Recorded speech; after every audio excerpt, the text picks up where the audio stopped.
Então, queridos irmãos, bom dia a todos, sejam bem-vindos. Nós estamos na semana de oração, uma semana muito especial, porque ela vem falando sobre um templo saudável, vem falando do nosso corpo. A gente tem trabalhado muito espiritual, e nessa semana nós vamos trabalhar o físico, que infelizmente nós temos relaxado. E o tema de hoje é temperança no tempo, tá? Está conosco o irmão Edson Barbosa. Ele é da Associação Aspar, ele é naturopata, nutricionista, pós-graduado em medicina interativa, fisioterapia e psicanálise clínica e acupuntura. Olha que maravilha! Então, com o irmão a palavra, seja bem-vindo, irmão. Que o Espírito Santo lhe conduza. Amém. Obrigado, irmã Alexandra. Bom dia a todos. Só uma correção, irmã Alexandra, eu não sou fisioterapeuta, eu sou fitoterapeuta, tá? Fisioterapia é uma outra especialidade que eu não tenho, mas é sempre bom falar de saúde, né? E quando nós abordamos os aspectos da saúde física e também da saúde emocional, né, da saúde espiritual, aí fica completo. Eu sempre digo que nós somos um povo privilegiado, porque nós temos uma mensagem completa, uma mensagem que aborda não só a saúde física, como também a emocional e a espiritual. E isso faz muita diferença. Agora mesmo eu cheguei essa noite, né, de viagem, estava em Medicilândia. Daqui, para quem não conhece o Pará, né, daqui até Medicilândia, eu estou em São Domingos do Araguaia, onde eu estou residindo por enquanto. Aqui vai dar 620 quilômetros. É uma viagemzinha muito boa e, pela graça de Deus, nós desenvolvemos um trabalho ali fantástico e a gente pode perceber o quanto as pessoas sofrem, né, tanto da saúde física quanto da saúde emocional, e se for abordar a saúde espiritual, então aí nem se fala, né? E até a própria Organização Mundial de Saúde reconhece que saúde é você ter um bem-estar físico, mental e espiritual. Então, saúde não é só a ausência de dores, mas é também outros fatores que abordam e que ajudam, né, não só em uma boa saúde, como também uma boa resistência imunológica. Então, pela graça de Deus, somos um povo privilegiado. A grande questão é, eu estou fazendo um bom uso desse privilégio que Deus me deu de ter uma mensagem completa? Então, a gente vai falar hoje um pouco sobre temperança.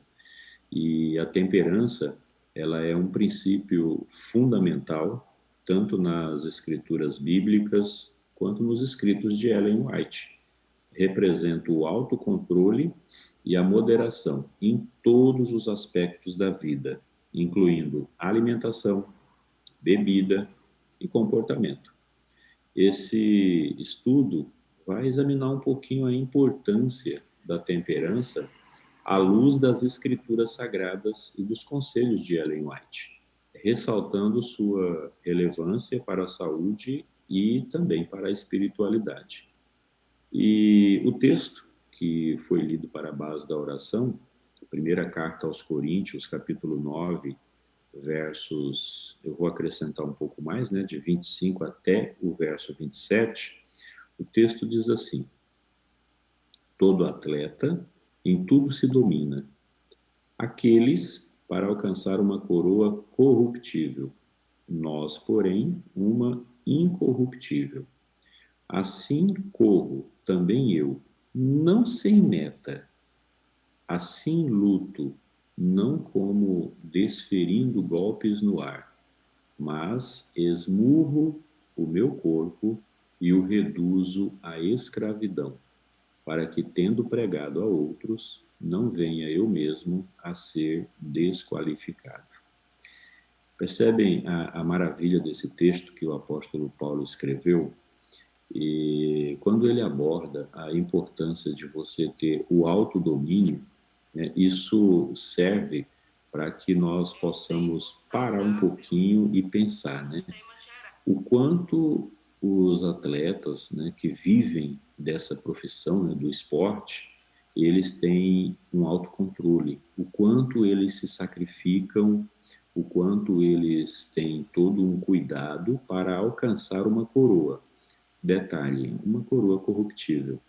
E nós, que somos atletas de Cristo, e nós, que estamos correndo atrás, né, de uma coroa eterna, quanto nós não deveríamos, né, ter todo um cuidado especial em relação à nossa saúde, em relação ao nosso organismo, para que pudéssemos ter, né, uma harmonia melhor, um equilíbrio emocional melhor.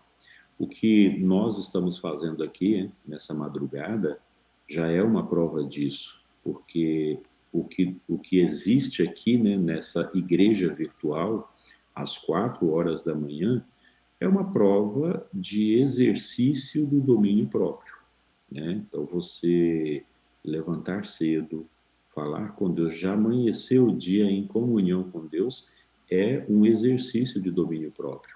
E a gente vive em uma sociedade onde cada vez mais as pessoas estão tendo dificuldade para exercer o domínio próprio. O sistema nervoso da maioria das pessoas está à flor da pele. Muita gente já levanta e já sai para o trabalho pela manhã cedinho, discutindo, brigando, xingando, né? E, infelizmente, são consequências de um organismo que não foi treinado para praticar a temperança. Um organismo que não foi treinado para ter domínio próprio. E a gente sabe que domínio próprio não é tão fácil. Paulo, ele diz no texto que nós acabamos de ler, que ele esmurra o próprio corpo. O que é esmurrar o próprio corpo, né? Você precisa fazer sacrifícios, você precisa ter todo um cuidado necessário para que você não prejudique a si mesmo e prejudique o seu irmão. Um outro texto, Gálatas capítulo 5, versos 22 e 23, diz assim: mas o fruto do Espírito é amor, alegria, paz, longanimidade, benignidade, bondade, fidelidade, mansidão, domínio próprio. Contra estas coisas não há lei. Frutos do Espírito. Fruto do Espírito. Irmãos, percebem que coisa fantástica? Olha o que o Espírito Santo nos oferece. Ele nos oferece qualidades que para um cristão são indispensáveis. Amor, aquele amor ágape, aquele amor original, aquele amor que não olha a pessoa, né, sempre de uma forma preconceituosa ou estereotipada, aquele amor que está sempre atento às necessidades do meu irmão. Não é um amor egoísta, não é um amor que quer tudo para si, mas é um amor original. E aí nós falamos da alegria, porque a alegria, ela libera hormônios que nos faz nos sentir bem. Bom, algumas pessoas podem pensar, né, mas nem sempre dá para viver alegre. E é verdade. O próprio Cristo teve momentos de preocupação, de tensão aqui nessa terra. Os apóstolos também, os profetas também, os patriarcas, e conosco não vai ser diferente. Vai haver momentos em que nós estaremos sob tensão, sob preocupação, um pouco angustiados, mas em todos os momentos nós não podemos nos esquecer da presença de Cristo em nossas vidas, da atuação do Espírito Santo em nossas vidas, e isso, tenho certeza, faz muita diferença na vida de um cristão. Outro texto que eu quero compartilhar com os irmãos está no livro de Provérbios, capítulos 25 e o verso 28, que diz: como cidade derribada, que não tem muros, assim é o homem que não tem domínio próprio. Olha que coisa interessante, né? Hoje em dia, talvez não faça muita diferença, mas na Idade Média, no período patriarcal, Uma cidade, ela era reconhecida como uma cidade muito boa, muito segura, muito resistente, de acordo com o tamanho, estrutura e altura dos muros. Naquela época não haviam aviões, drones, né, como a gente vê nas guerras que estão acontecendo atualmente. Então, se uma cidade tinha um muro muito resistente, se uma cidade tinha um muro bem alto, né, bem protegido, isso fazia grande diferença em uma batalha. E Provérbios diz, olha, uma cidade que não tem muros é uma cidade despreparada e a qualquer momento ela será invadida e ela será derrotada. E aí ele compara com o homem que não tem domínio próprio. Agora eu pergunto aos irmãos, nessa madrugada, você que talvez ainda está deitado na sua caminha, dependendo do estado, está fazendo um friozinho danado, né? Aqui no Pará não faz muito frio, né? Aliás, só se tiver com o ar-condicionado ligado. Mas o clima aqui, esse horário é gostoso. Então eu te pergunto, é fácil ter domínio próprio? Você acha realmente que o domínio próprio é algo que é como assim um passe de mágica? Eu digo, a partir de amanhã eu vou ter domínio próprio. É claro que não. Nós sabemos muito bem que o domínio próprio ele precisa ser conquistado. E essa conquista ela é cotidiana. Se você analisar bem, todas as pessoas, praticamente todas as pessoas, elas vêm ao mundo e durante o seu ciclo de vida, na infância, na adolescência, na juventude, ela carrega algumas sequelas, alguns traumas, alguns bloqueios, que quando chega à vida adulta, vai fazer com que elas tenham algumas dificuldades no sentido emocional. E isso, infelizmente, faz parte da criação.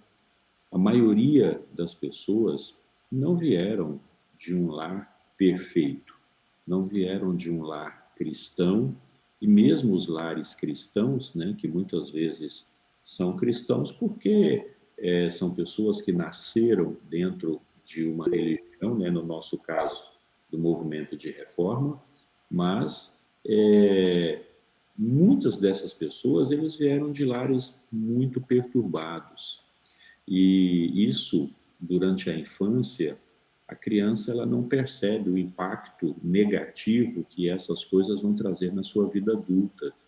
E aí vem a adolescência, vem a juventude. Quantas crianças foram abusadas, e muitas vezes pelos próprios pais, né? Quantas crianças passam por traumas, por agressões físicas. E quando chega a vida adulta, aí, infelizmente, o seu sistema nervoso central, ele já está bem sensível. Não é à toa, irmãos, que hoje, de acordo com o último dado que eu pesquisei, o Brasil, ele é campeão mundial em ansiedade. Somos líder em pessoas que sofrem de ansiedade. E somos o segundo em depressão. E daqui a uns dias seremos o primeiro também.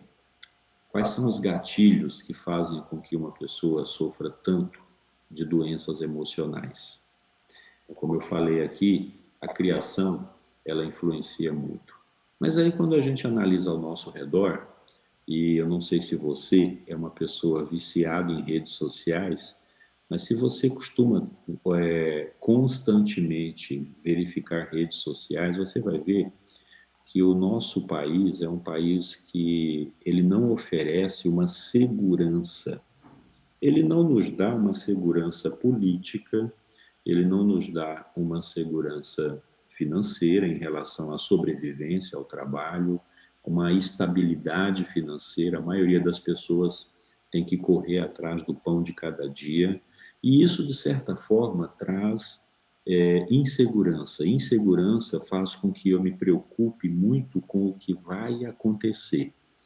E aí essa preocupação, quando não é controlada, quando ela não é equilibrada, ela traz ansiedade. Resumindo, ansiedade é excesso de futuro. Quando você se preocupa demais com o futuro, você começa a sofrer de ansiedade. E essa preocupação com o futuro, alguém pode dizer, mas eu não posso viver sabendo que eu tenho compromissos e talvez eu não consiga honrar. É de fato. Mas a pergunta que muitas vezes eu preciso me fazer é: será que eu não coloquei compromissos em excesso na minha vida? Veja bem, nós vivemos em um país capitalista, né? E o capitalismo, ele trabalha, eu não estou aqui pregando política, tá, irmãos? É só falando um pouco sobre as ideias do consumo. O capitalismo, ele trabalha para que o país ele cresça e cresça e cresça e cresça. E quando ele alcançar o ápice, ele tem que crescer mais. E como que um país cresce dessa forma? Consumindo, para que as indústrias, o comércio, venda cada vez mais e cresça e cresça. Então, é algo assim que não tem fim. E muitas vezes, é claro, no sistema de marketing existem estratégias que trabalham o psicológico das pessoas para fazer com que você consuma, porque se um país ele precisa crescer, obviamente a população daquele país precisa consumir. E muitas vezes nós consumimos de forma desenfreada e, em alguns casos, né, quando você faz a compra de algo, você chega em casa e pensa, eu nem precisava disso, mas você acabou comprando. Então, as preocupações de compromissos, não estou dizendo que são todos os casos, mas em muitos casos, são compromissos que nós criamos, né, de forma desnecessária. E a ansiedade, ela é excesso de futuro. Dependendo da forma como você administra os seus recursos financeiros, você pode sofrer constantemente de ansiedade. Isso eu estou falando só da parte financeira. E se nós abordarmos agora a insegurança política? E tem pessoas que são tão ansiosos que ele, neste exato momento, ele não está passando por nenhuma dificuldade, mas ele já começa a se preocupar com o que vai acontecer no ano que vem, com o que vai acontecer com os seus filhos, com o que vai acontecer com os seus netos, e assim sucessivamente. E esse excesso de preocupação faz com que, infelizmente, as pessoas tenham ansiedade. Então, ansiedade é excesso de futuro. E a depressão é excesso de passado. A depressão, ela está muito associada a remorso, a preocupação, a angústia, aquele peso na consciência de que poderia ter feito isso ou aquilo e isso teria feito diferença na vida dele. Então, quando nós falamos em depressão, nós estamos falando de pessoas que geralmente eles gostariam de ter um rumo diferente na vida.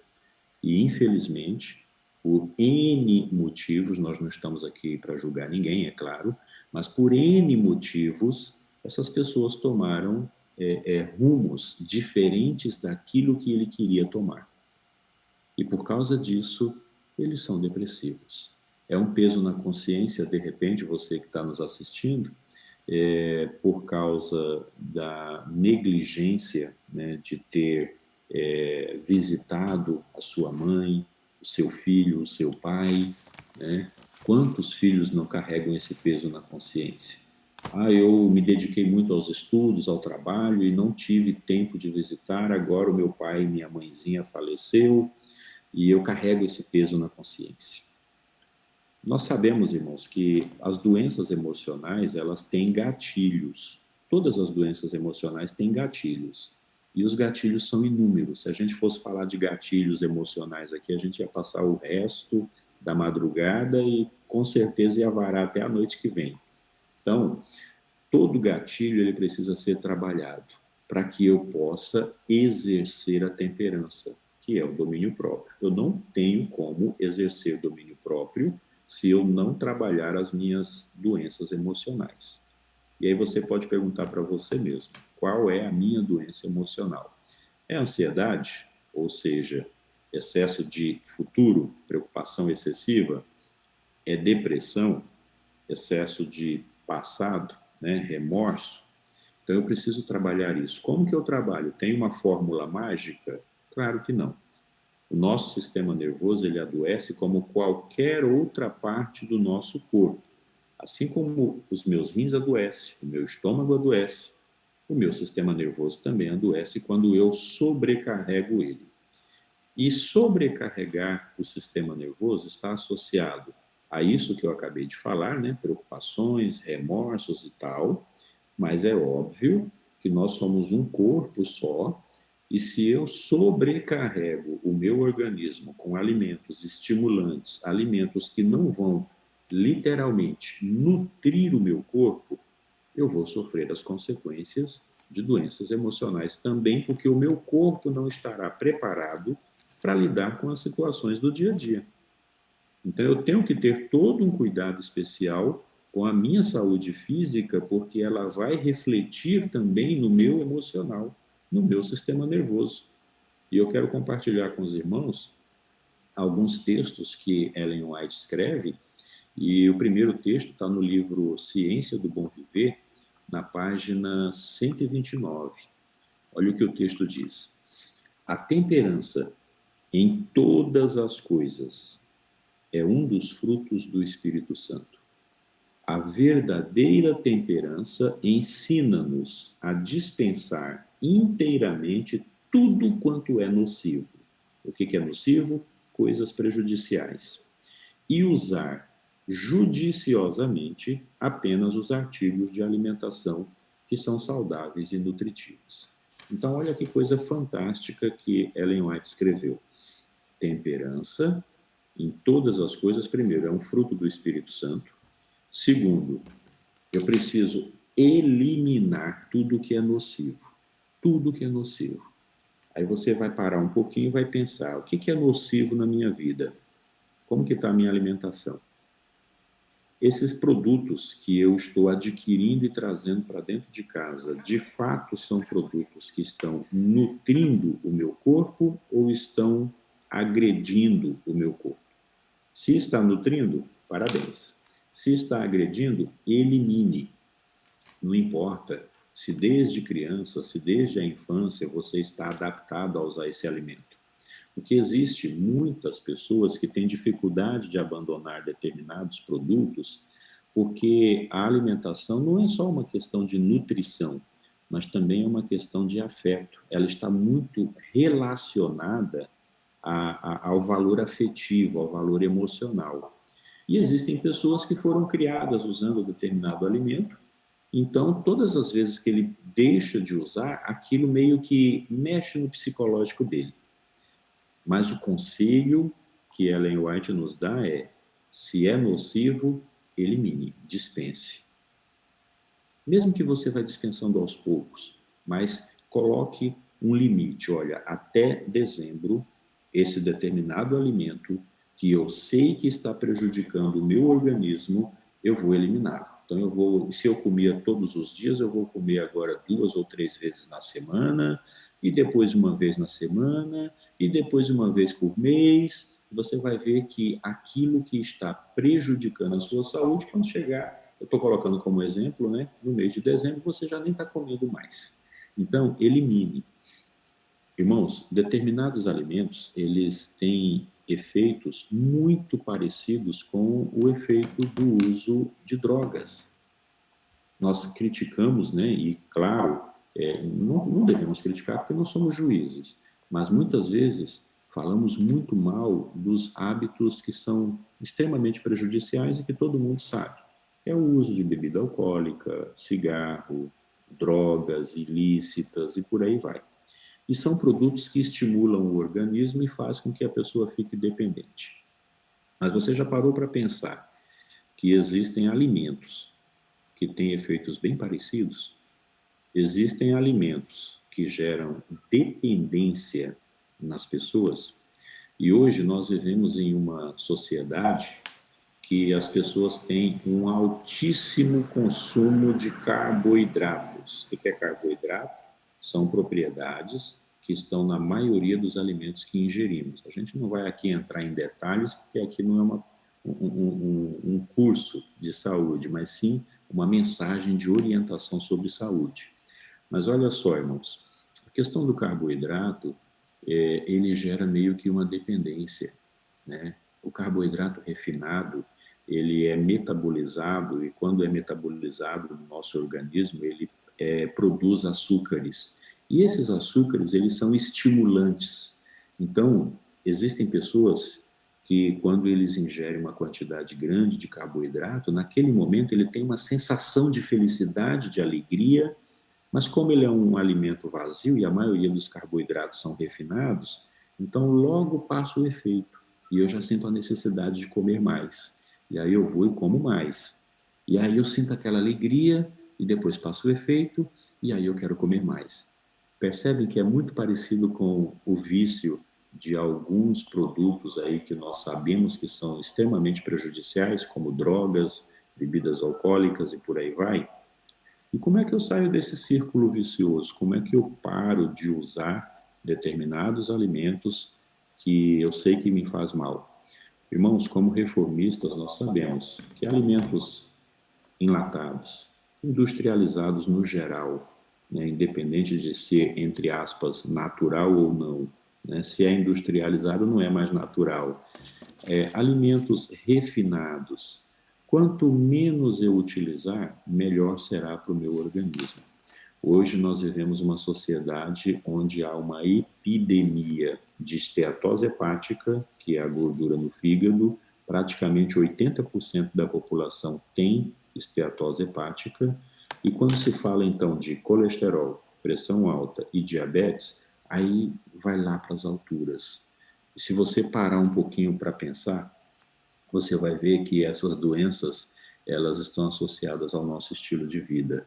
Em relação ao diabetes, existe um outro tipo de diabetes, né, que é o tipo 1, que não está diretamente relacionado. Só que 90% das pessoas possuem o diabetes do tipo 2, que está sim relacionado ao estilo de vida. Então, o que eu preciso é parar para olhar aqui o texto de Ellen White novamente e pensar: eu tenho que eliminar tudo que é nocivo, mesmo que seja aos poucos. Coloque um projeto na sua vida. Olha, até o dia X, até o mês X, eu não vou mais usar esses produtos. E aí você vai pedir orientação dos nossos irmãos, né? E graças a Deus, hoje a nossa igreja tem muitos profissionais de saúde, né? Eu tenho o prazer de conhecer uma boa parte dos que estão aqui nesse momento assistindo, né?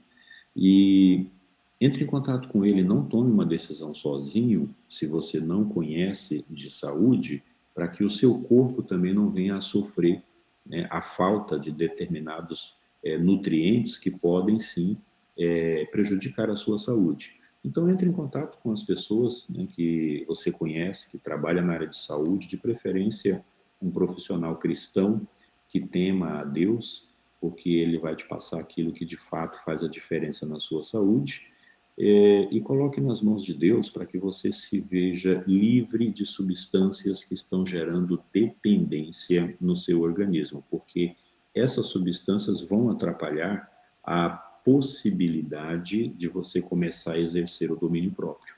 É claro que para Deus, né, Deus ele pode tudo, mas Deus ele pede que eu faça a minha parte. O Espírito Santo vai vir e vai trabalhar o meu emocional, e vai tirar essa ansiedade da minha vida, e vai tirar essa depressão da minha vida, e vai fazer com que eu tenha equilíbrio nas decisões, na minha fala, e por aí vai. Mas Deus disse: Edson, para que eu permita que o Espírito Santo atue na sua vida, você tem que fazer a sua parte. E aí ele diz: olha, tire determinados produtos, pratique atividade física. Eu pergunto para você: quanto tempo você dedica por dia para praticar atividade física? Ah, mas eu não tenho tempo. Muita gente fala isso, né? Mas de quem é o tempo? O tempo não é seu? Se o tempo é seu, então é você quem tem que administrá-lo. Não existe essa história de eu não tenho tempo. O tempo ele é seu, a vida ela é sua. Então é você quem tem que pegar uma agenda e colocar: olha, quanto tempo eu tenho por dia? 24 horas. 8 horas eu vou dormir. 8 horas eu vou trabalhar. A maioria das pessoas, né, trabalham 8 horas por dia. Sobram 8. E o que eu vou fazer dessas outras 8 horas? Então administre melhor o seu tempo. Pratique atividade física. Nós somos um povo muito sedentário, viu, irmãos? Nós temos muita dificuldade de praticar atividade física. E a questão é, qual é a melhor atividade física? A melhor atividade física é aquela que você mais gosta. Você precisa saber o que eu gosto de fazer. Eu gosto de pedalar, eu gosto de caminhar. Então, faça uma avaliação e veja o que mais te dá prazer. Porque quando você faz algo que te dá prazer, o seu corpo agradece, porque você vai se sentir bem. Você libera hormônios que te traz uma sensação de bem-estar. E tudo isso que eu estou falando está associado à capacidade de eu conseguir exercer a temperança, o domínio próprio. O outro texto que eu quero compartilhar com os irmãos está no livro Conselhos sobre o Regime Alimentar, na página 31. E esse texto diz assim: o apetite deve ser subjugado, ou ele subverterá a razão.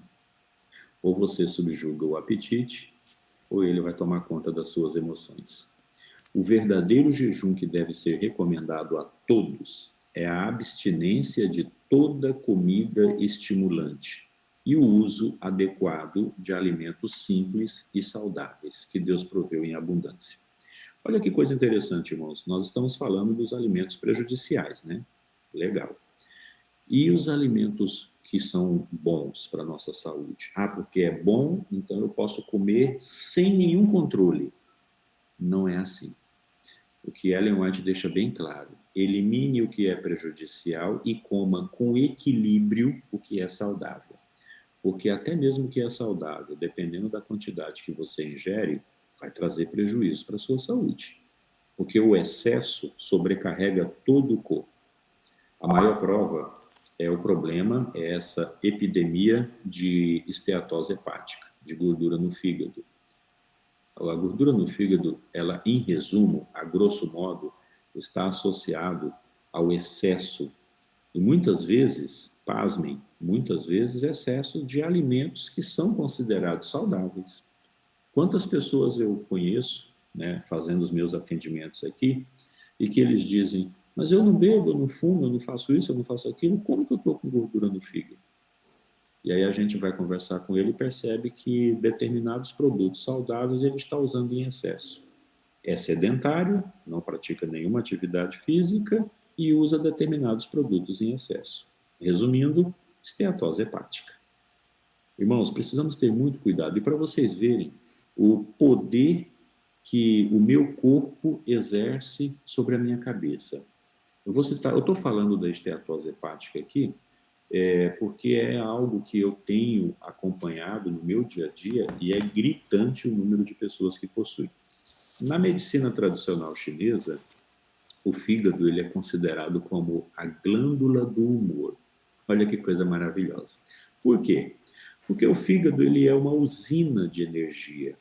Ele praticamente é responsável por metabolizar mais de 500 funções no nosso corpo.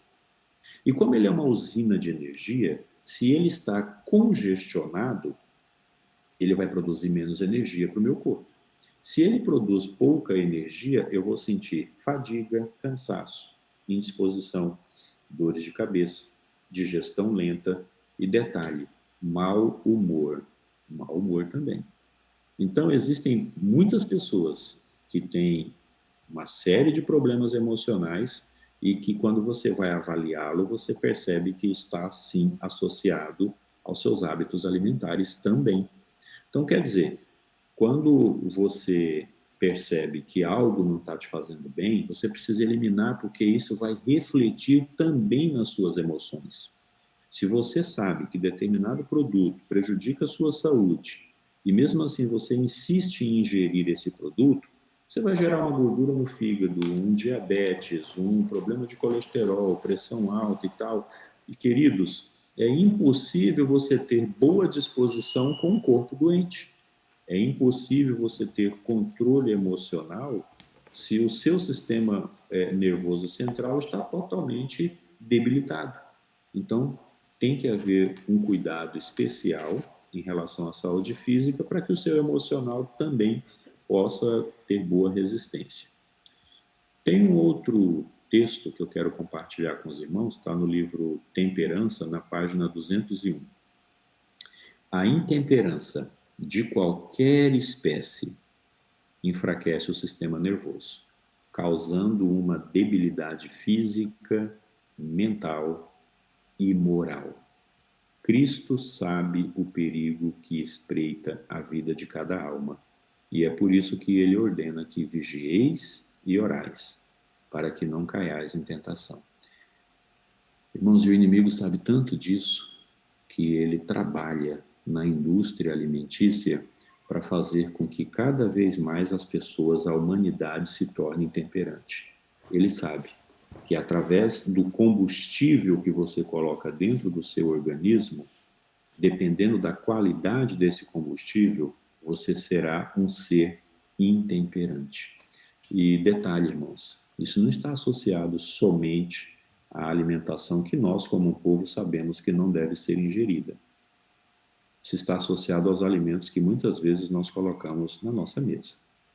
Os alimentos que não vêm de origem animal, mas muitas vezes pelo excesso de produtos refinados, de produtos que são totalmente industrializados. Claro que a gente não tem como fugir de tudo que é industrializado, eu sempre bato nessa tecla, né?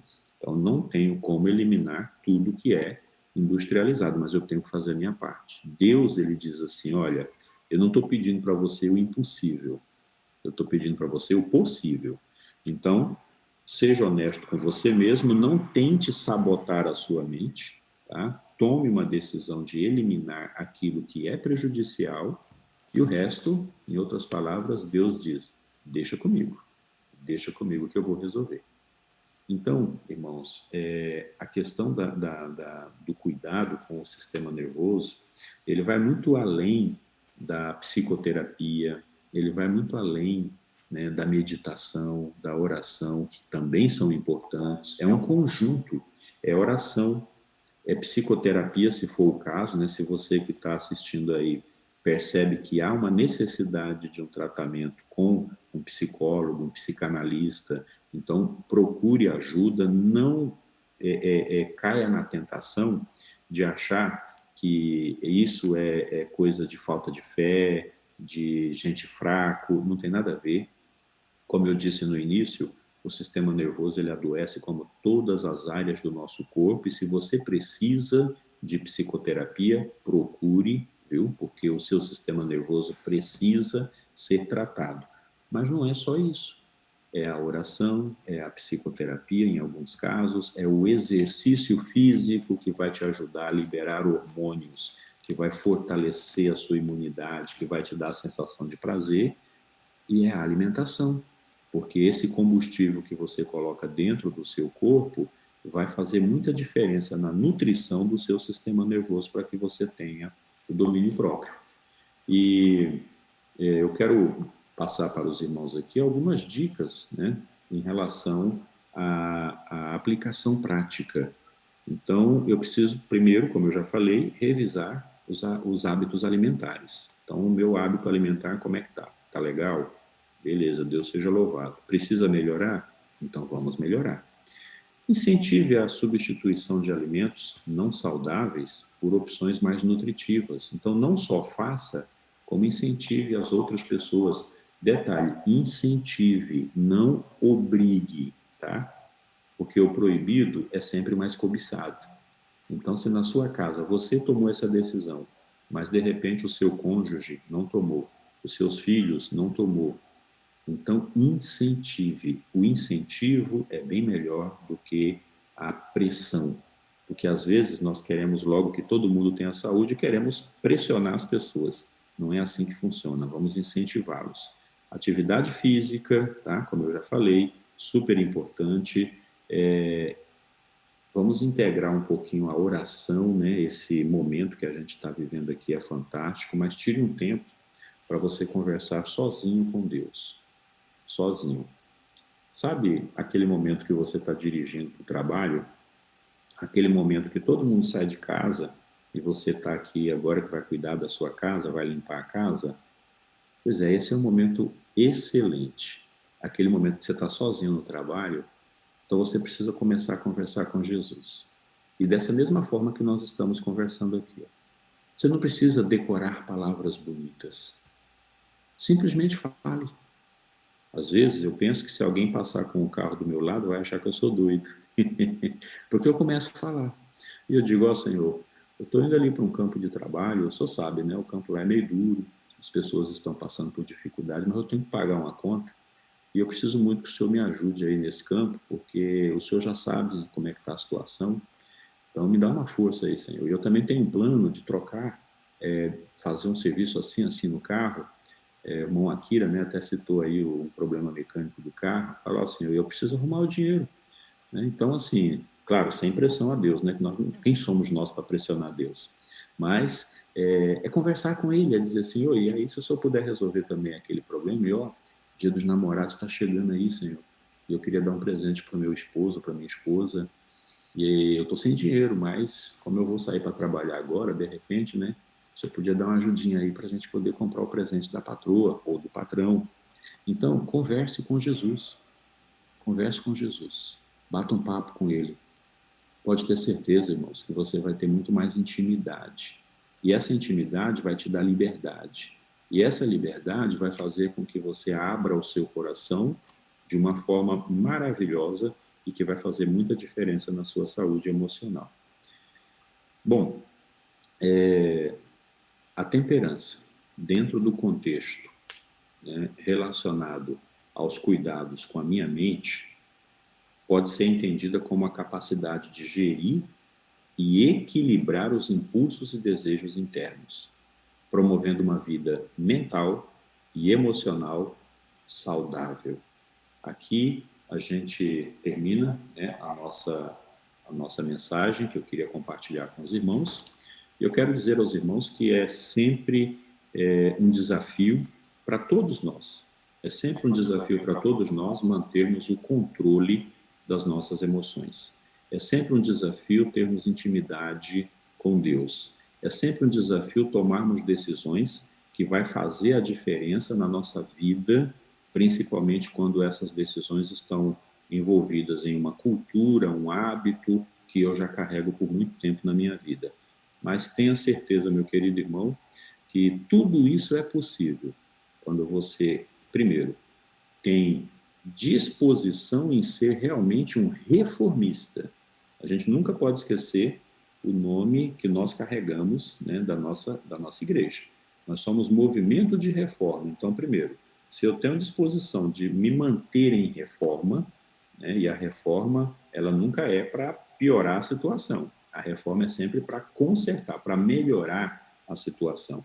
Então, se eu tenho disposição de me manter em constante reforma, eu vou ter todo esse cuidado necessário para que meu organismo seja um organismo saudável e, como a própria Organização Mundial de Saúde diz, que eu possa realmente ter saúde completa, bem-estar físico, mental e espiritual.